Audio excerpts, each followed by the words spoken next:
And hello, everybody. Welcome on back to another episode of Shapes.io. As always, I am Tyler, your pop punk butt, and I went ahead and just let the rest of that level finish so we can hop onto here. So, without further ado, let's see what we need to do next. So, our next goal is this fudge. You know, good thing we're making the blue half square. Because we can repurpose that. We need to make some blue pinwheels. And yeah, give ourselves a little bit of a task to focus on. I should also be producing white somewhere, I think. I'll pretend like I know what I'm doing.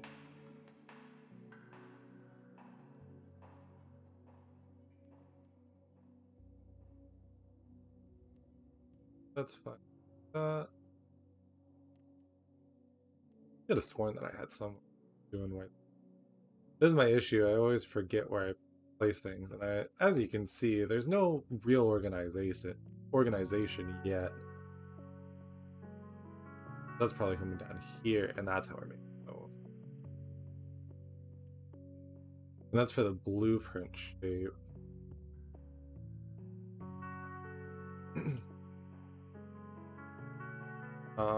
Okay, actually, this is perfect. We're going to bring this down and go ahead and do some more talking as always. So, hello everybody. Hopefully everyone is doing well and taking care. We are at yet another day of recording at least not the worst possible time, so I'm proud of myself. It's still late, but it's the weekend, getting some time to kind of relax and just go from there.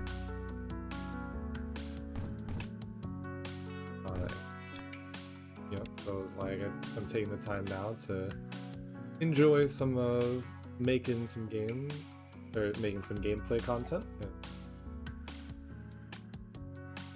I actually finally am going back through the BioShock series.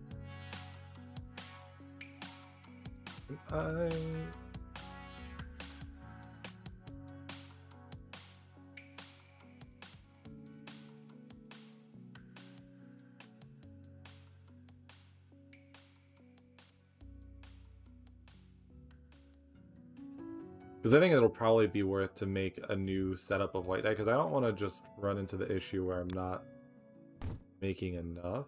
But what happens if we do that? And then we'll see if this kind of runs into issue. But yeah, so I just re-downloaded the BioShock series, and I'm going back through those. I'm debating about whether or not I want to play it for stream or not, but it's genuinely like one of my favorite like series of all time, just because I actually my first semester at university, I actually wrote a paper on the illusion of choice in regards to BioShock, specifically BioShock Infinite, just because I genuinely enjoyed the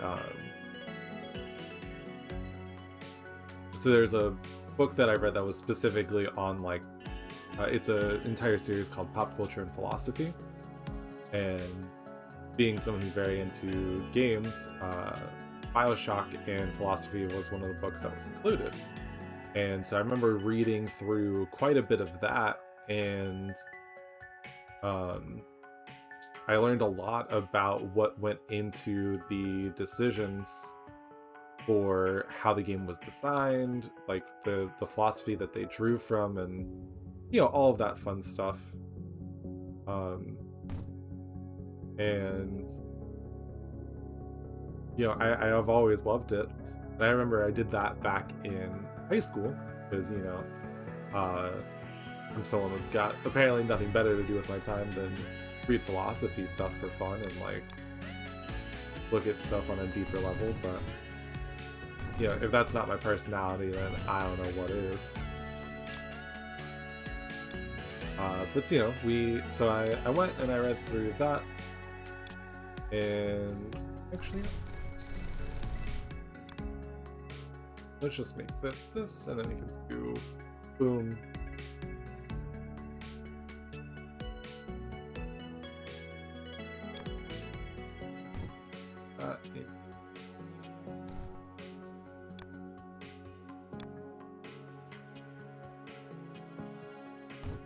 To learn how to hit the right buttons. Yeah, so it was like I remember reading that in high school when I originally picked up the bundle. It was through Humble Bundle, which by far one of my favorite services of all time. But yeah, it's really interesting because there's a lot of work that goes into the game and how they made a lot of the choices. And even though it's not particularly BioShock, they actually go through System Shock as well. So you get kind of the context from that and like even the philosophy that was included in that series.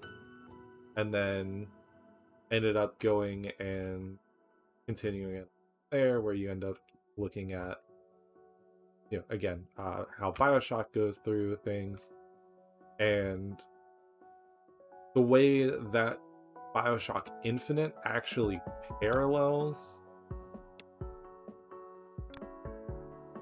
the first BioShock, despite being, in the third game in the series and actually like a whole different setting. It's just something that narratively is really, really cool to me, and I'm surprised that they like genuinely they worked around that and created this very interesting plot. And it's just something that I like.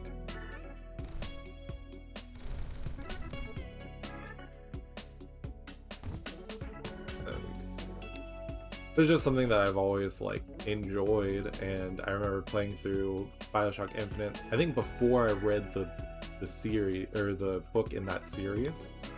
I remember just being like, wow, I 100% get how all of this kind of connects now, even though it was like I was already kind of enthralled in the story in the first place, but after they combined everything, I was like, oh, okay. Wait, I think like that, yeah. There you go. And then we can little combine in like this. Actually, I want it.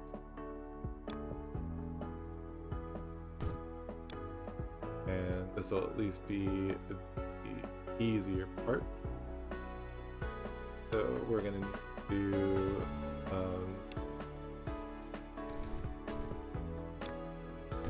that there. And now I just need to get our fun other bit going. But yeah, just the entire way that they handled the game in the first place and how everything came together was something I already loved and enjoyed. But then the fact that I could go back and look at it and see even more of what they did, just it was something that genuinely was enjoyable to me, and I was very happy to just kind of happen across that series, and it ended up becoming a pretty big impact. So you know what, let's see if we can build a little bit of a better system for the splitting thing. And I need to go all the way down.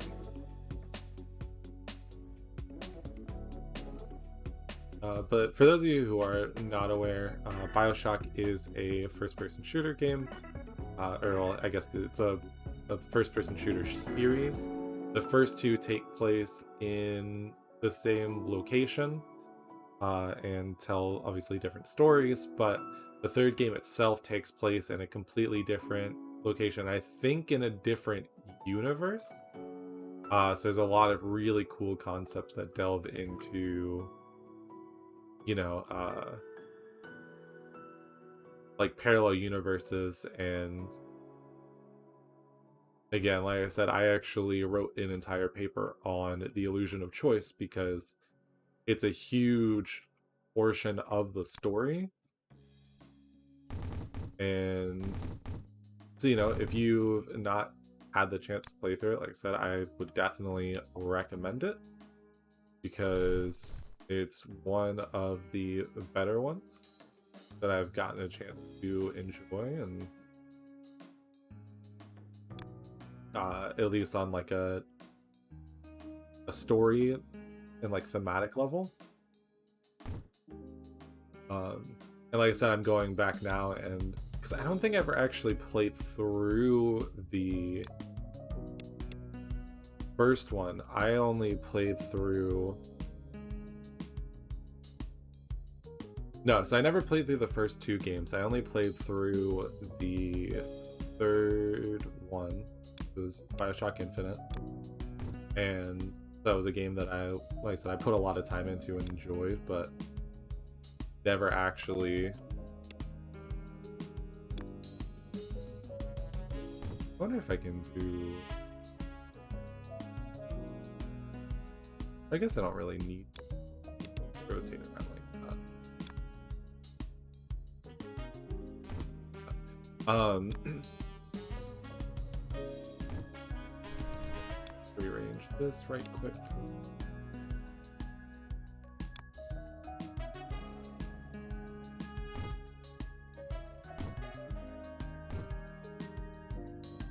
We'll just go for 4 right now, connect all of you up. And then we'll do a duplicated one. We'll just do it above it, but we want... Actually, no, we can just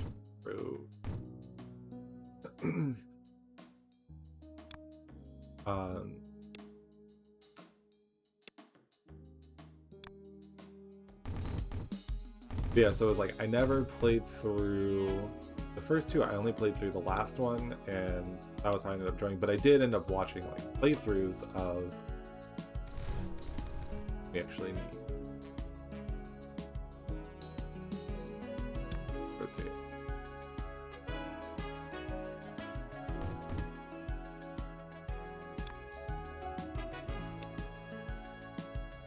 That's gonna make it kind of slow.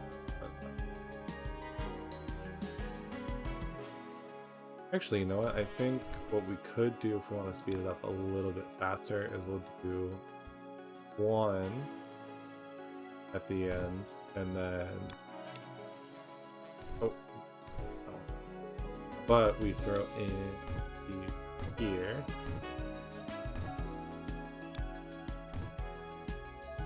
And yes, like I said, after I finally like took the opportunity to play the third one, I went back and I watched through the first two because I was like, okay, well, I actually like really enjoy how the series is presented and would love to have the context for the rest of it. And now it's been a while since I've actually played or seen anything on any of them, so I have now gone back because I actually own the entire collection on the PC, so I have all of them together now, and I re-downloaded and have been working on playing through it again for the first time. So it was like, I guess not playing through it again for the first time, but playing the first two for the first time, and then the last one for at least the second. And the nice part is I actually have access to the DLC, so I can also... I think this should be...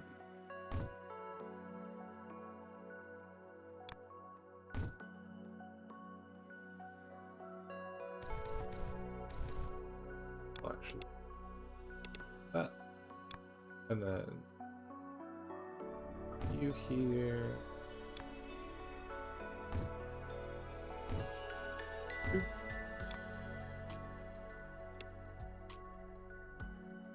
And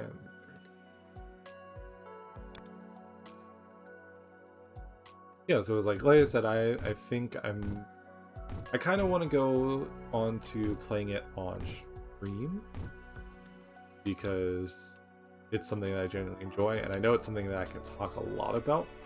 I can like look at the different things and be like, oh cool, I remember when, you know, reading about this and like the comparison, all that fun stuff.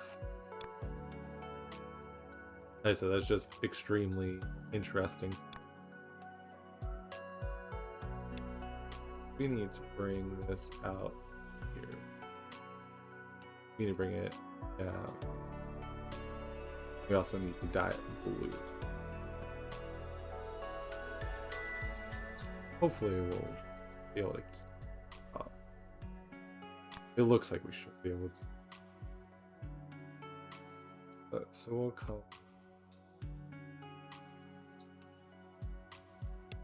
down around that. Then we'll come over here. Grab good old blue Dabba-dee eye. And the shapes go in here. And now we just need to pull in blue dye. Not going to be a problem.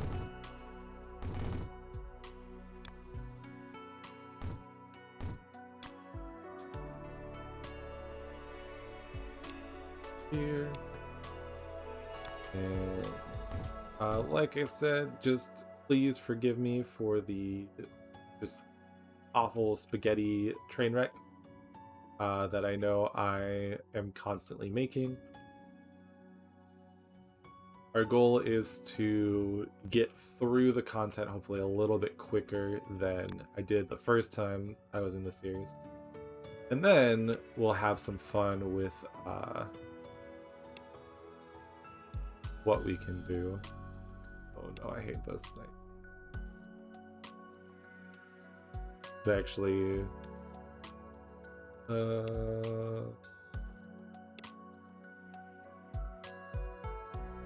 that's gonna come that up here. Yeah, so like I said, at the end of the day, I think I might, but if not, at very least, I'll get to just kind of enjoy casually playing through the game. Because it's one that genuinely has like an interesting history to it from me, and I just absolutely love looking at it and being like, oh yeah, this is like just a very interesting game. And I can't believe that I ended up missing out on it the first time. Now we just bring it all the way back over.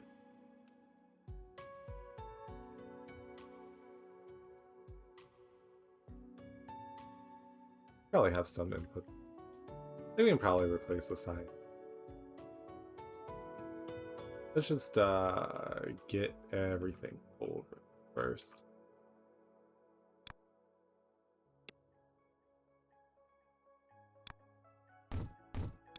Here. Right on this way.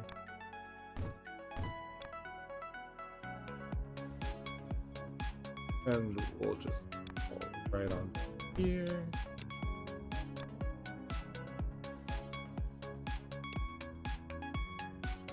And like I said, I mean, a lot of my joy from the BioShock series has come from just like the sheer amount of work, like the fact that, you know, they took a concept, because to my knowledge it was like it very heavily draws from Ayn Rand,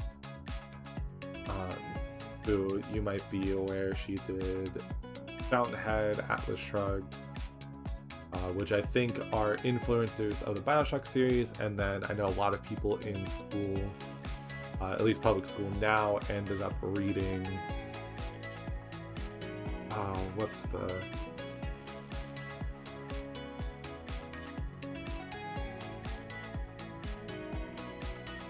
it's Anthem, right?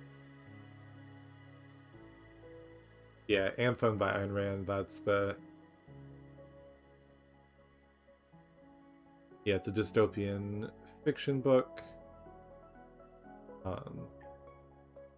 which is honestly kind of interestingly written.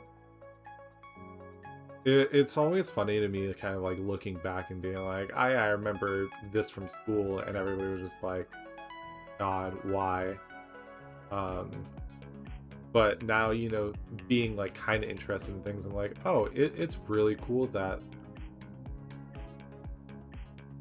Let's also make it. But it's just really interesting to me, like the way that I look at it now.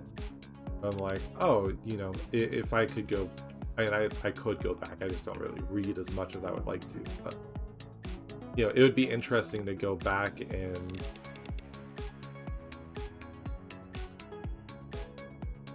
hopefully that, yeah, that's not good. There we go. But, you know, like going back, like if I were to read it again, I could be like, oh, there's actually a lot of like really interesting stuff that I, you know, didn't pick up on, or I would be a lot more interested in now than I was originally, because, you know, I like philosophical stuff more now than I did then.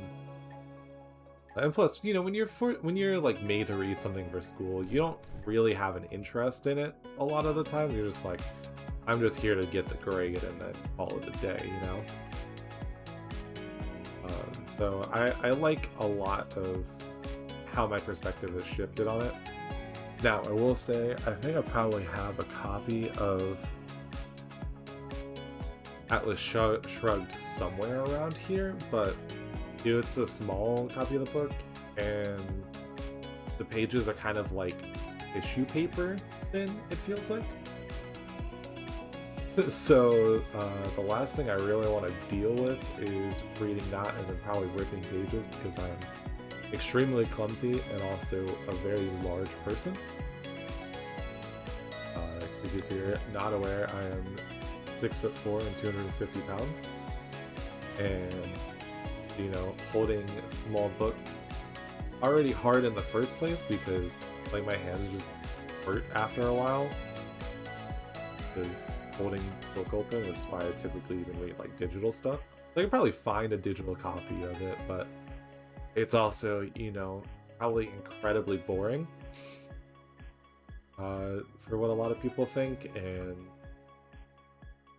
I'm not sure if I want that level of commitment on that end. But, you know, I was like, I genuinely enjoy how it serves as a basis. You know, like, if you haven't played through Bioshock, and you probably don't want to listen, I was like, I'm not going to go in depth on like spoiling it or anything, but it's also been out for quite a while. It's been, what, at least a decade?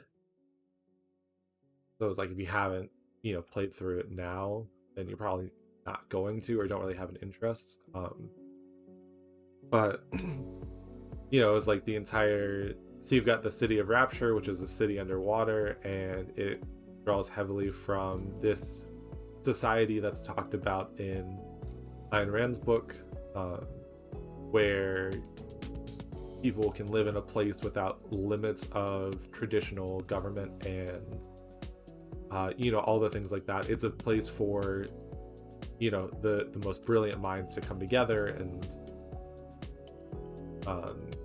almost be and it's supposed to be a utopia, supposed to be perfect, and you don't have to deal with, you know, the greed and corruption and all that other fun stuff that comes with being anywhere else. It's the best minds can push themselves to create the best that they can. It's supposed to be a utopian society. Well, Bioshock takes that and kind of flips it, and it's like, well, what if they want to go do this, and instead of it being a utopian society, it ended up being, I guess, more dystopian, and you get to kind of jump in. I'm assuming like after everything's kind of fallen apart, and like they literally have a character in there named Atlas, so it's very on the nose about what it's doing, and it's just very interesting to kind of watch everything unfold.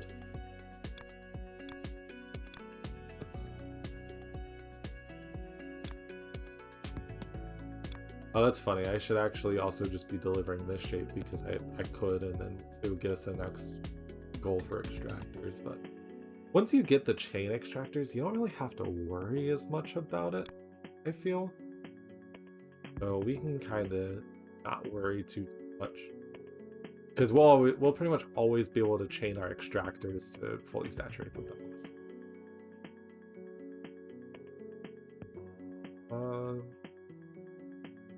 I'm trying to think about what to do.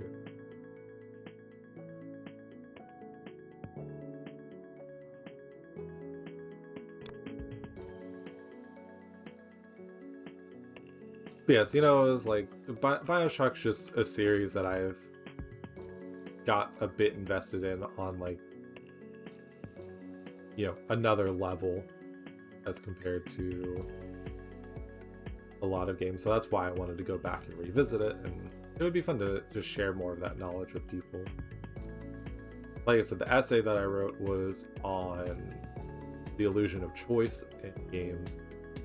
Because when you look at a game narrative, one of the big things that you run into is that developers can only put in so many options because they only have so much space to work with within a game. And, in real life, you can do anything and everything. It's your narrative. You have full autonomous control, and you can have any sort of infinite reactions to a specific thing.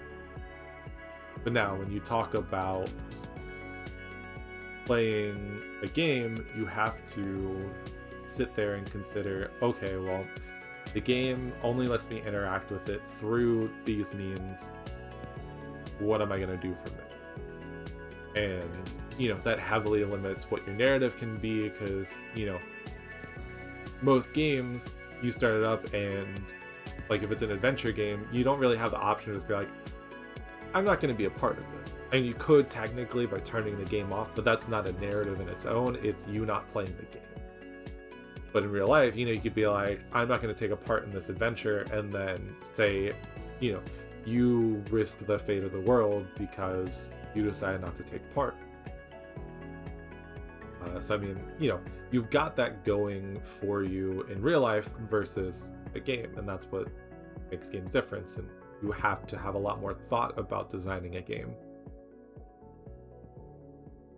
And thus, you run into that. And so like I said, I talked about the illusion of choice because Bioshock Infinite specifically presents you with a lot of choices that don't really, they mean nothing. They mean nothing, and they're not in the game to waste your time. They're in the game to kind of prove and move along the narrative. And it's really cool once you experience the narrative and you look at it and you're like, oh, this is what this game is doing. And so, it's really interesting on that end to just kind of sit and look at how they organized it and went from there. But like I said, this is something I could definitely talk about at length. I gonna let you in on a little secret since we're coming in on the end of the video, but if you kind of like hearing me talk about stuff, I think at very least at the beginning of the new year, we're going to be creating, me and a couple of friends are going to be starting a podcast, hopefully. We need to do some more planning and kind of get stuff together and also get through the hectic rest of the year. But there should be something coming on that end, so if you stay to the end of the video, maybe you got a nice little secret between you and me and the others who, watch the content. But I think that's actually a great place to call it. So thank you very much for watching. Hopefully you enjoyed, and if you did, leave a like down below. Make sure to subscribe and know when I release content in the future, and leave a comment if you have anything you wanted to share, anything interesting you wanted to talk about, or even just let me know what you think of the content in general. I try my best to interact, and I always appreciate the support, so thank you very much for watching, and I will see you next time.